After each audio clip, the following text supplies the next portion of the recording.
Minha trilogia cósmica certamente é um ataque, não aos cientistas, mas algo que podemos chamar de cientificismo. Uma certa perspectiva do mundo que está normalmente conectada com a popularização da ciência.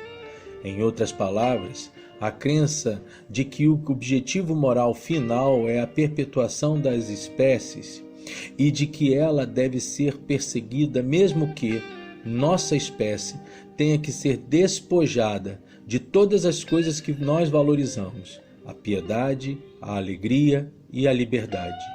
Resposta de C.S. Lewis ao cientista geneticista John Burdon Snedecke Laudani. Tudo bem, pessoal? Nós estamos agora num novo vídeo do Virando as Páginas. Hoje eu vou estar falando com vocês sobre um livro que eu prometi tanto lá no Facebook quanto no Instagram, e principalmente falei com vocês via...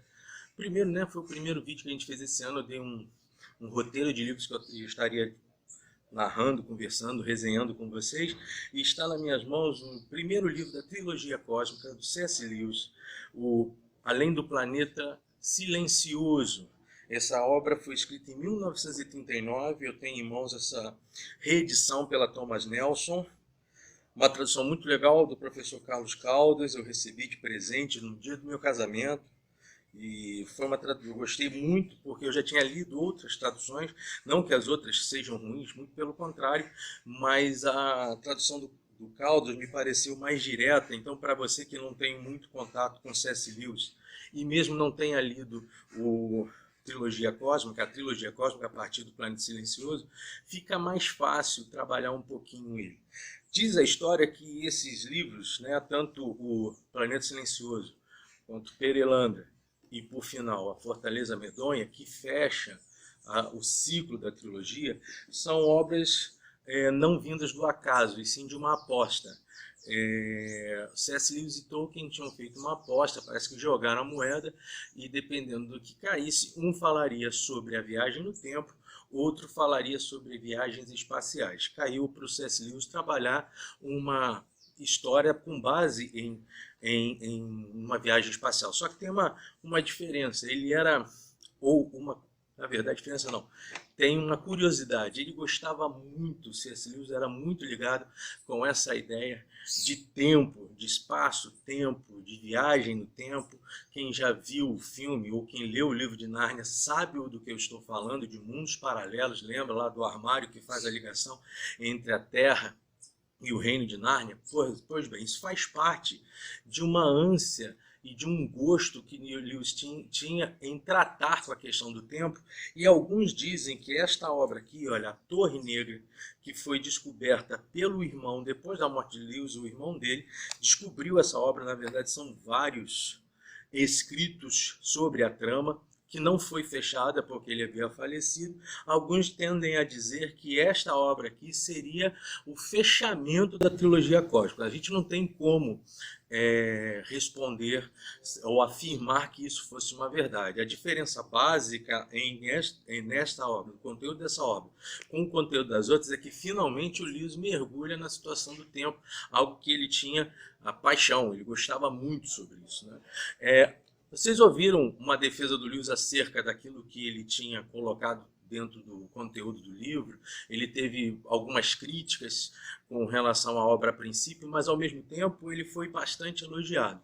O próprio Tolkien gostou muito, George Orwell gostou muito. Hoje em dia, o Iron Maiden tem uma música justamente com o nome do Planeta Silencioso.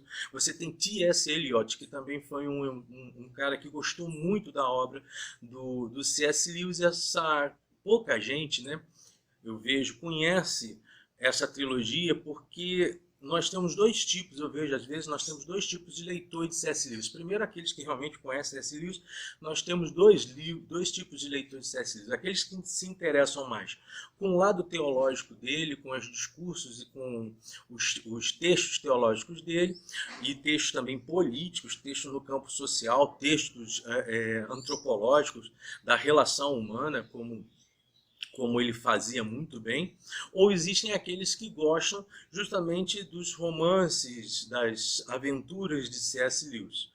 É bom saber que o que vale é você poder ler todos os livros e conhecer a figura do C.S. Lewis como um homem completo para a sua época.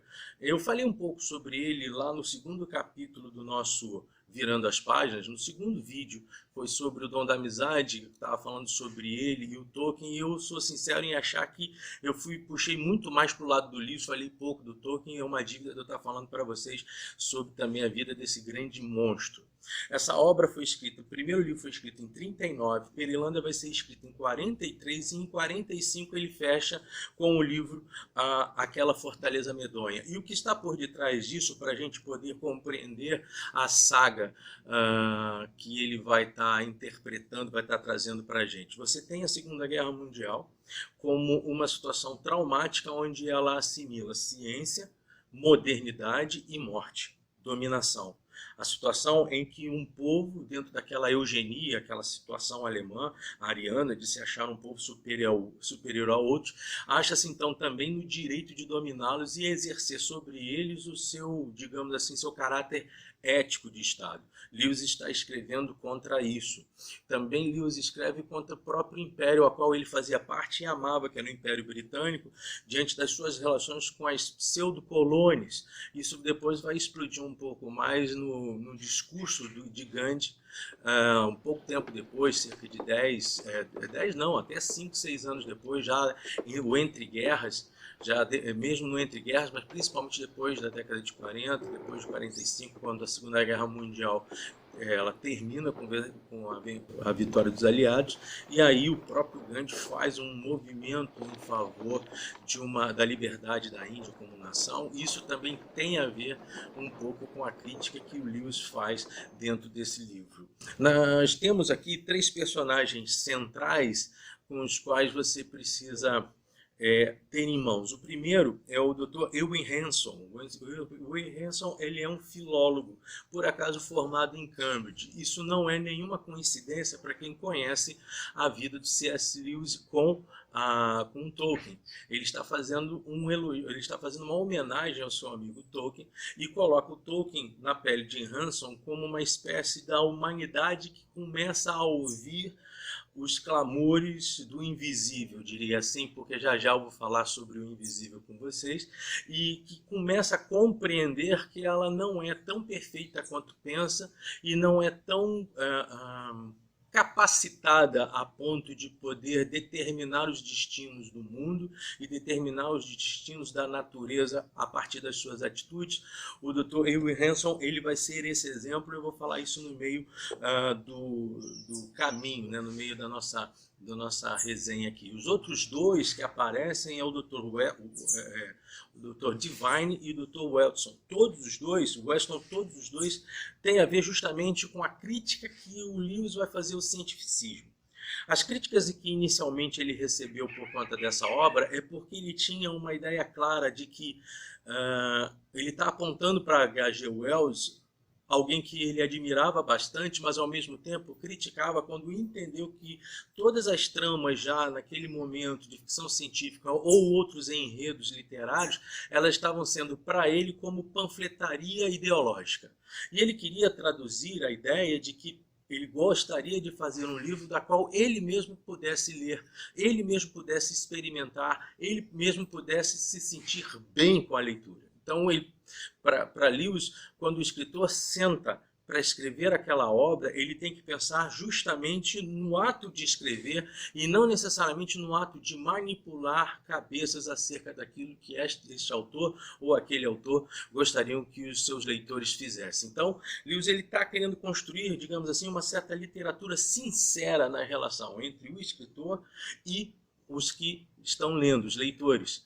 O fato é que, de outra forma, você pode fazer uma análise dessa obra também sobre uma temática espiritual, principalmente sob base cristã. A gente vai falar um pouquinho sobre isso, já que Lewis passou por um agnosticismo e depois teve primeiro a sua conversão à identidade de Deus, ou seja, ele primeiro realmente compreende que há uma possibilidade muito forte da existência de uma deidade, algo acima dele, e mais à frente, até por conta das influências que o Tolkien tinha nas suas conversas com Lewis, a sua discussão sobre agnosticismo e sobre deísmo, e também as influências que ele vai ter, por exemplo, das leituras de Chesterton, ele vai acabar por assumir um critério muito mais do que deísta. Ele vai ter a sua conversão para o cristianismo, mas para o cristianismo anglicano.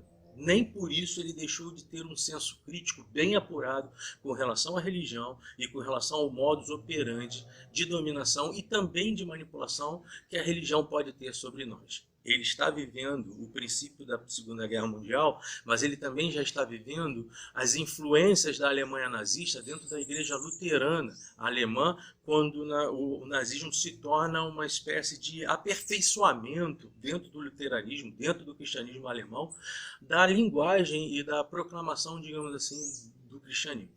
Então, Lewis tem esta preocupação e ele vai trabalhar isso com muita agudez. Agora, vamos lá para o enredo, vamos lá para teor do livro, para que a gente possa estar brincando um pouquinho sobre isso e sobre todo o conteúdo do qual os dois, tanto o Lewis quanto o seu personagem Hanson, estão tentando nos dizer.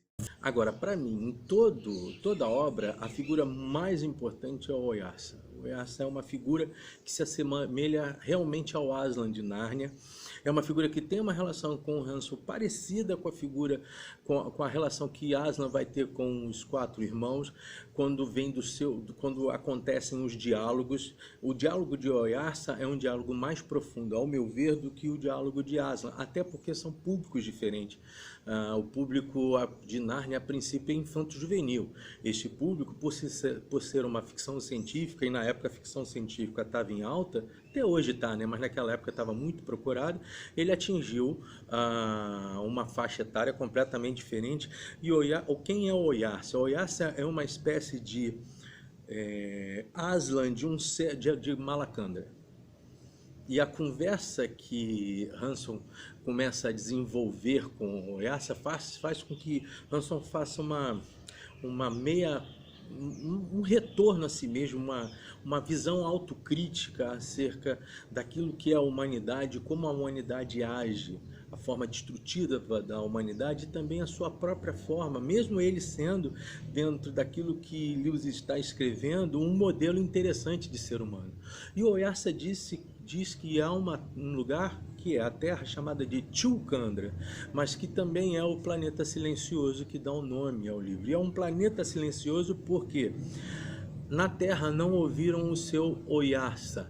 A sociedade se sentiu o próprio Deus, se sentiu a sua própria divindade, ela é o milagre de si mesma e faz com que ela não tenha mais voz, as vozes da humanidade não são mais ouvidas no universo e por isso que esse planeta se tornou silencioso. E a preocupação do Oyarsa é justamente com relação a essa nova humanidade chegando em Malacandra, da qual ele tem que se opor por completo.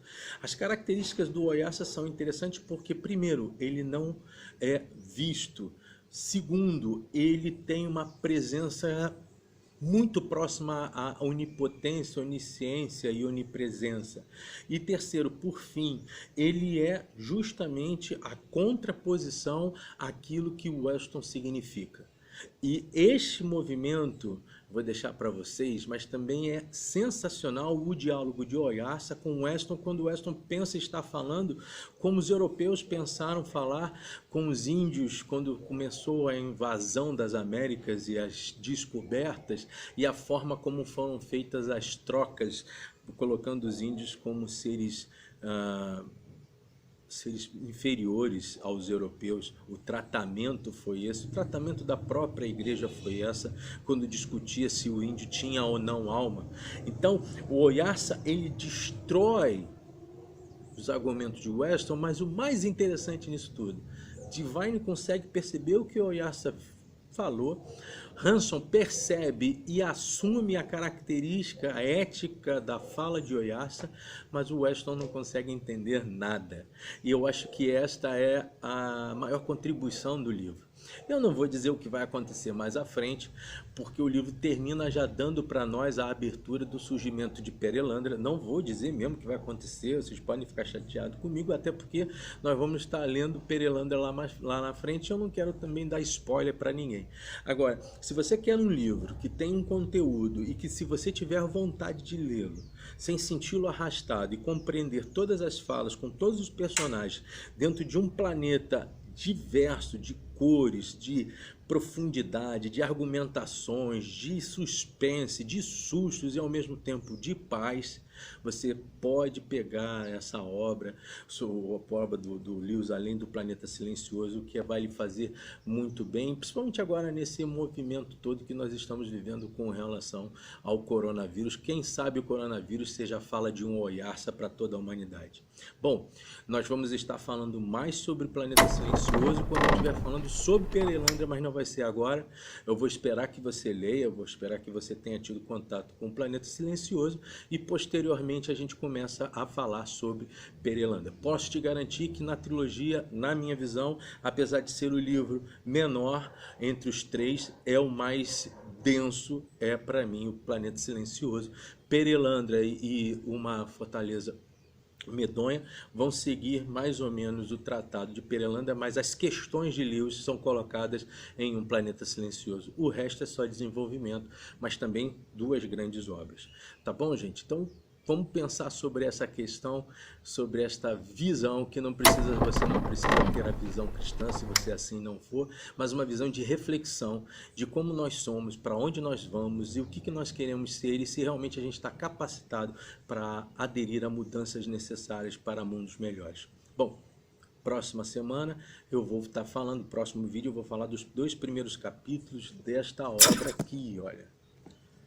Ayn Rand, com a Revolta de Atlas, vai ser o primeiro vídeo Pingo de Letras. Que vergonha, isso aí era para ter acontecido lá no ano passado, mas ano passado aconteceu tantas coisas e 2020 estão acontecendo tantas outras que atrasou. Me desculpe, a gente acabou não falando sobre isso. Quero dizer a você e pedir a você, por favor, curte o canal, dá uma força pra gente. É uma rede de leitura. Hoje eu tive pela manhã no projeto Rio de Paz, fui ver lá a biblioteca comunitária, lá na comunidade Jacarezinho. Parabéns ao Rio de Paz, parabéns ao que está sendo feito lá. Essa corrente de literatura, essa corrente do bem que faz com que as pessoas pensem e está disposta a ouvir o pensamento das pessoas, que é o mais importante. Caramba, ajuda a gente. Clica no canal, tô pedindo isso mesmo. O pessoal do Facebook está dando maior força aqui no canal e está crescendo lá no Face. Um grande abraço, lembrando que já já eu vou fazer um sorteio, talvez seja de uma obra como essa aqui da Ayn Rand, a gente vai colocar para tentar dar um up no canal. Curte a gente, porque vai ser muito legal nós estarmos andando juntos nesse caminho literário, tá ok? Então, como eu sempre digo, supere-se, aprenda mais, ler é bom, virando a página, até a próxima, agora lá dentro da minha sala, se Deus quiser. Um beijo, gente, até o próximo vídeo.